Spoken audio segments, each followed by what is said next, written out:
یہاں باغات ہیں، فصلات ہیں، ہر قسم کی فصل ہوتی ہے، اور اس کی فصل کا قد ہوتا ہے 8 فٹ، بالکل، اور وہ جو پنجاب کی فصل ہے اس کا قد ہے 4 فٹ. یعنی وہاں پورے پاکستان میں آپ دیکھو سندھ کا کوئی جیسا ہے وہ بھی سہ کے دیتا ہے، یہاں یہ چیزیں بہشت ہے. اچھا، بڑی اچھی بات کی ہے، کیونکہ ہمارے ہاں مزدور کی مزدوری کیوں کم ہے؟ میں دیکھا، کیونکہ ٹائم ہمارا پورا ہے. 2 منٹ سے میں نے کہا میں بات لے لوں، میرے دل میں بات تھی. ہم ہیں کاشت کے لوگ، ہمارے پاس مزدوری ہے کاشت والی. جب اب سارا کچھ پانی میں ڈبو دیں گے مجبوراً، کاشت ختم، مزدوری ختم. بالکل، اس ٹائم جو صورتحال ہے وہ کافی بڑی بات ہے کہ یہاں انڈسٹری. بہت شکریہ، بہت اچھا لگا آپ ہمارے شو کا حصہ بنے سر. آپ کا بہت شکریہ اب دونوں گیسٹ کا. اس کے ساتھ ہی ناظرین ابھی ہم نے جانا ہے بریک پہ، ہمارے ساتھ رہیے گا. جب ہم بریک سے واپس آئیں گے تو ہمارے سے کچھ اور گیسٹ موجود ہوں گے.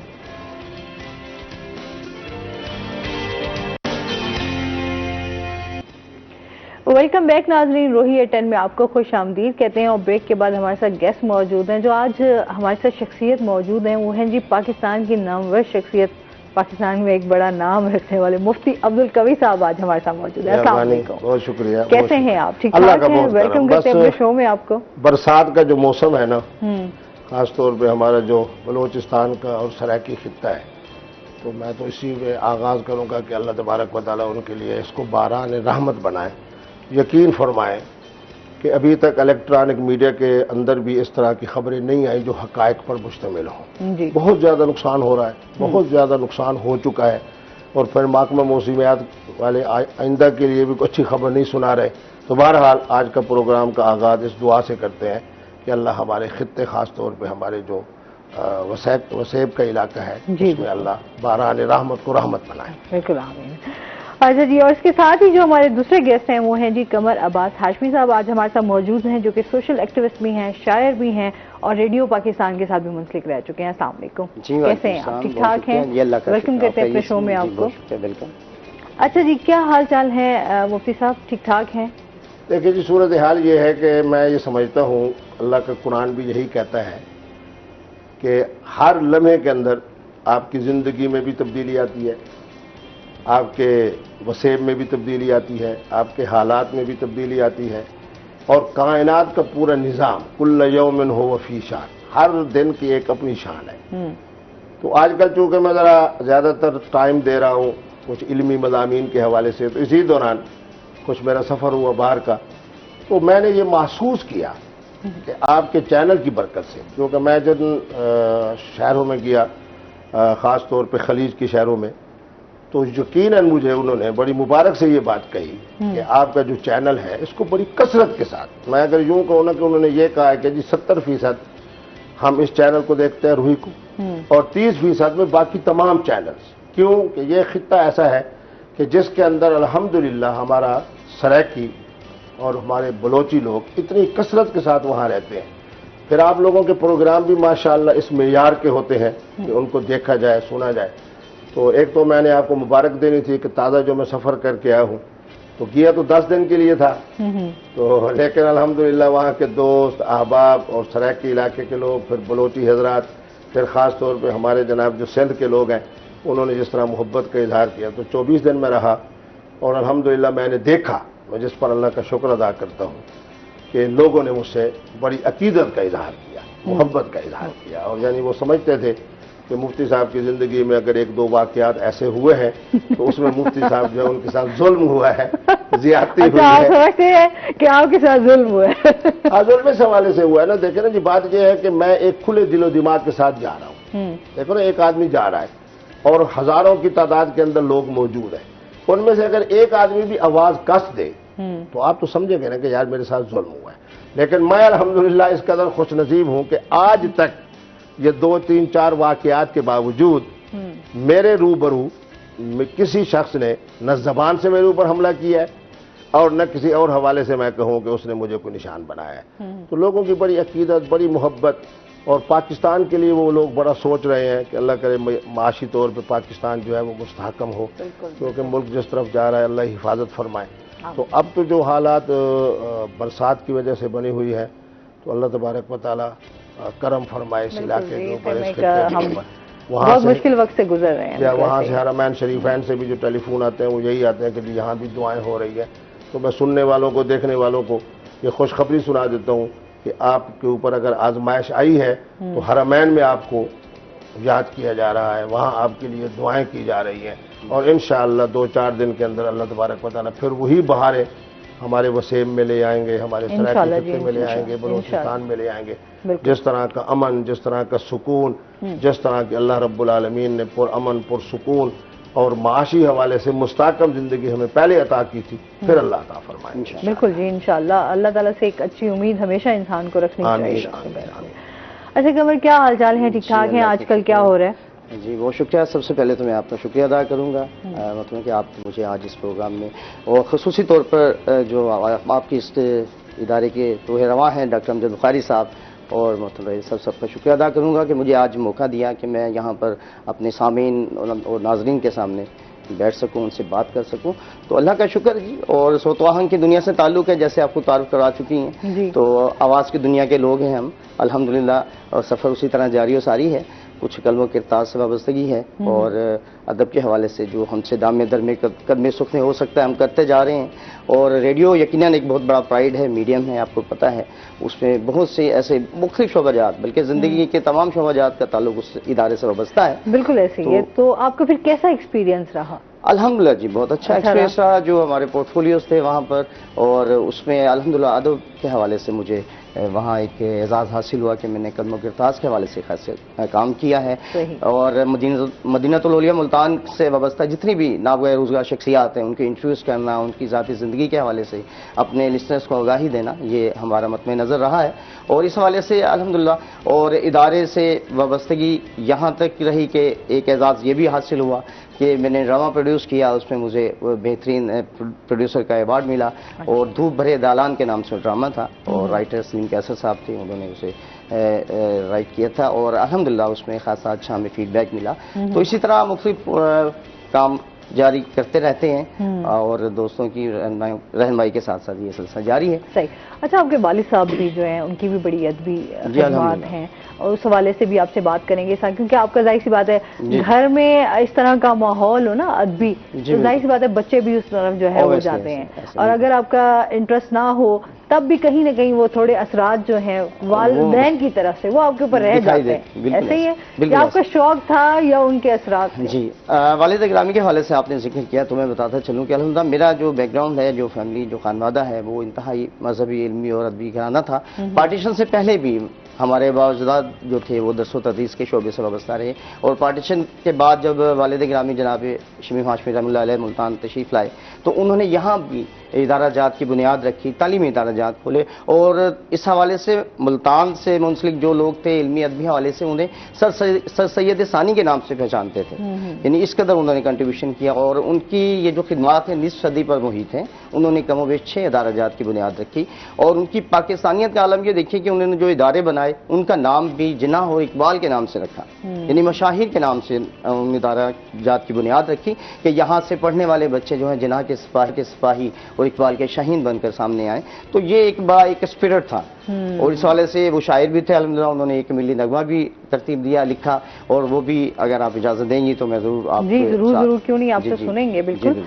اچھا، اس کے ساتھ ساتھ ظاہر سی بات ہے آپ کیونکہ آج عبدالقوی صاحب ہمارے ساتھ موجود ہیں تو آج ان سے ہم ذرا ان کی ذاتی زندگی کے حوالے سے بھی جانیں گے نا، کیونکہ اکثر تو ہم نے ان کو ٹاپکس پہ بات کرتے ہوئے دیکھا سنا، لیکن آج ہم نے کہا چلیں ہمارے پاس آئے ہیں تھوڑا ان کی ذاتی زندگی کے حوالے سے بھی جانا جائے کہ تعلیم کہاں سے حاصل کی، بچپن کیسا گزرا، تھوڑا سا اس حوالے سے آج ہمیں بتائیں نا. بچپن میں بھی ایسے ہی شرارتی تھے یا ابھی ایسی شرارتیں کرتے ہیں؟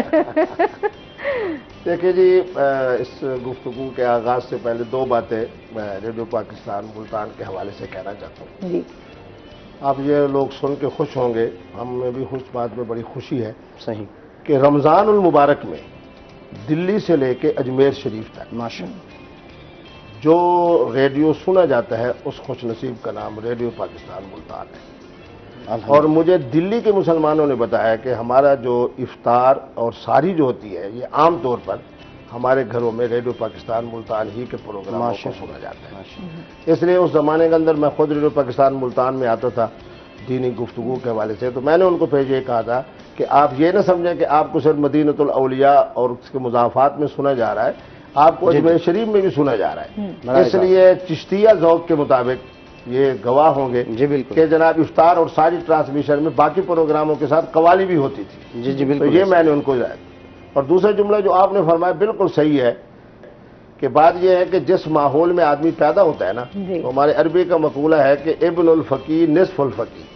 فقی کے گھر میں جو بیٹا پیدا ہوتا ہے وہ آدھا فقی ضرور ہوتا ہے. تو جو اردو ادب کے حوالے سے جس خاندان میں یہ پیدا ہوئے، اور میرے جو آپ نے بچپن کے حوالے سے کہا کہ الحمدللہ میرا خاندان بھی وہ ہے کہ 23 پشتوں سے جو میں نے بزرگوں سے سنا سب عالم بھی تھے اور حافظ بھی تھے. اور سننے والے اس بات پہ یقیناً خوش ہوں گے کہ میرے خاندان کا آج کے دور میں بھی ہر بچہ حافظ بھی ہے اور ہر بچی بھی حافظہ ہے. میرے 4 بچے ہیں، چاروں حافظ، بچیاں ہیں وہ حافظ، والدہ حافظ، بیوی حافظ، تو اس طرح پورا خاندان حافظ ہے. تو آپ کو ایک بات بتاؤں کہ یہ ہمارے پرانے حضرات نے بھی لکھا اور میرا مشاہدہ بھی ہے، جو چھوٹی عمر میں شرارتی ہوتا ہے نا وہ بڑی عمر میں شرارتی نہیں ہوتا. اور جو بچپن بڑا ایسے ماحول میں گزارے جس کے اندر جناب اس کو دیکھا جائے، کیونکہ میں خاندان کا بڑا تھا، میرے قبلہ دادا پاک کے جناب لاکھوں کی تعداد میں مریدین، پھر خانقاہیت، تو بچپن تو میرا ایسا پرسکون سا گزرا ہے کہ میں ہمیشہ کہتا ہوں لوگوں کو کہ اب میں پوری دنیا کا جب سفر کرتا ہوں یہ نتیجہ ہے اس کا کہ میں نے اگر اپنے گھر سے چوک فوارے تک جانا ہوتا تھا نا تو ایک خلیفہ دائیں اور ایک خلیفہ بائیں. یہ ہماری سرائکی وسیب کا جناب وہ پروٹوکول کے ساتھ پیر صاحب کا بچہ جا رہا ہے جی، پیر صاحب کا پوتا جا رہا ہے جی، فلاں جا رہا ہے فلاں. تو اللہ کا فضل یہ ہوا کہ اس چوک فوارے کو ہم سفر سمجھتے تھے. آج یہ ہے کہ الحمدللہ ثم الحمدللہ میں اللہ کا جتنا شکر ادا کروں 11 مرتبہ میرا ایسا سفر ہوا ہے کہ ظہر کی نماز میں نے بر اعظم ایشیا میں پڑھی ہے، عصر کی نماز میں نے بر اعظم افریقہ میں پڑھی ہے، اور مغرب کی نماز میں نے بر اعظم یورپ میں پڑھی ہے. تو بہرحال یہ اللہ کا بڑا فضل ہے. ابتدائی تعلیم چونکہ میں نے گھر میں حاصل کی، ہمارا اپنا جو دارالعلوم ہے، اور حفظ قرآن کی پہلے ہمارے ہاں سعادت حاصل ہوتی ہے. جو بچہ 4 سال 4 مہینے اور 4 دن کا ہو ہمارے ہاں، خواہ بچی ہو خواہ بچہ، تو اس کو آغاز کرایا جاتا ہے قرآن مجید کے حفظ سے. تو میں ابھی 11 سال کا تھا، الحمدللہ حافظ بنا. پھر میرے لیے سب سے بڑا اعزاز یہ ہوا کہ ہمارے خاندان میں فارسی پڑھائی جاتی ہے. اچھا. ہاں، یہ ریڈیو پاکستان میں بھی میرے پروگراموں کی جو وجہ تھی وہ یہی تھی کہ میں نے فاضل پرشین کیا، اور سننے والے خوش ہوں گے کہ اس زمانے میں فاضل پرشین، آج بھی فاضل عربی ہو فاضل پرشین ہو، یہ ایکول ہے ٹو FA. اور میری عمر اس وقت تھی 16 سال. یہ بڑی ایک تاریخی بات ہے. تو اب میں نے جب فاضل پرشین کے جناب درخواست دی ملتان بورڈ میں، تازہ یہ ملتان بورڈ بنا تھا، انہوں نے کہا جی یہ 18 سال سے تو کم عمر کے لیے اجازت ہی نہیں ہے کہ وہ کسی فاضل کے امتحان میں شرکت کرے. مفتی صاحب کی عمر جو ہے کل 16 سال. تو آپ حیران ہوں گے کہ اس زمانے کے اندر جو گورنر صاحب تھے، مجھے نام یاد نہیں، ان کی خصوصی اجازت سے مجھے ریلیف دیا گیا، اور 16 سال کی عمر میں نے فاضل پرشین کا امتحان دیا، اور الحمدللہ حفظ قرآن کی برکت سے میں پورے بورڈ میں دوسرے نمبر پہ آیا 16 سال کی عمر میں. پھر اس کے بعد الحمدللہ اپنے مدرسے میں پڑھا، پھر مختلف مکاتب فکر، یہ بھی میرے خاندان کو اعزاز حاصل ہے، اور تمام سرائکی لوگ جانتے ہیں کہ میرے بزرگوں کا دارالعلوم، میرے بزرگوں کی خانقاہ بلا تفریق مسلک. میں اہل تشیع کے بڑے بڑے علماء کے نام بتا سکتا ہوں جو اس وقت بھی موجود ہیں، اور بڑے عالم اور بڑے ذاکر اور بڑے خطیب ہیں، وہ میرے دارالعلوم میں پڑھ کے گئے. تو اسی طریقے کے ہمارا اہل سنت کے بھی جتنے ہیں مسالک ان سب کے. پھر اس کے بعد الحمدللہ یہ ہوا، میں تو سمجھتا ہوں کہ میری زندگی اللہ کی طرف سے کرم ہی ہے کہ جیسے ہی میں نے ادھر سے میٹرک پاس کی اور ادھر سے مکمل علم، تو ساتھ ہی قاضی کورس کا سلسلہ ضیاء الحق صاحب کے زمانے میں شروع ہو گیا. یعنی بغیر ٹائم ضائع ہوئے ساتھ ہی میرا میٹرک کا رزلٹ آیا، اور ساتھ ہی میں نے جناب درس نظامی کو مکمل کیا. تو پھر ہم چلے گئے فیصل آباد، وہاں قاضی کورس کے سلسلے میں رہے. وہاں الحمدللہ ہمارے جناب اپنا شیشم کورٹ کے ججز بھی تھے، پروفیسرز بھی تھے، علماء بھی تھے. پھر اس کے بعد ہم مدینہ یونیورسٹی چلے گئے. مدینہ یونیورسٹی سے جب میں پڑھ کے آیا، پھر اللہ نے مجھے ایسا موقع دیا کہ جن ملکوں میں میں سب سے زیادہ گیا ہوں اس میں کینیڈا ہے، انڈیا ہے، اور اس میں مصر بھی ہے. کیونکہ مصر کا جو علم ہے، اور میں سننے والوں کو یہ خوشخبری سنا دوں کہ اگر ہمارے حضرات جو دین والے لوگ ہیں ذرا سمجھتے ہیں کہ جی بڑی گھٹن ہے پاکستان میں، اور حقیقت بھی ہے، سب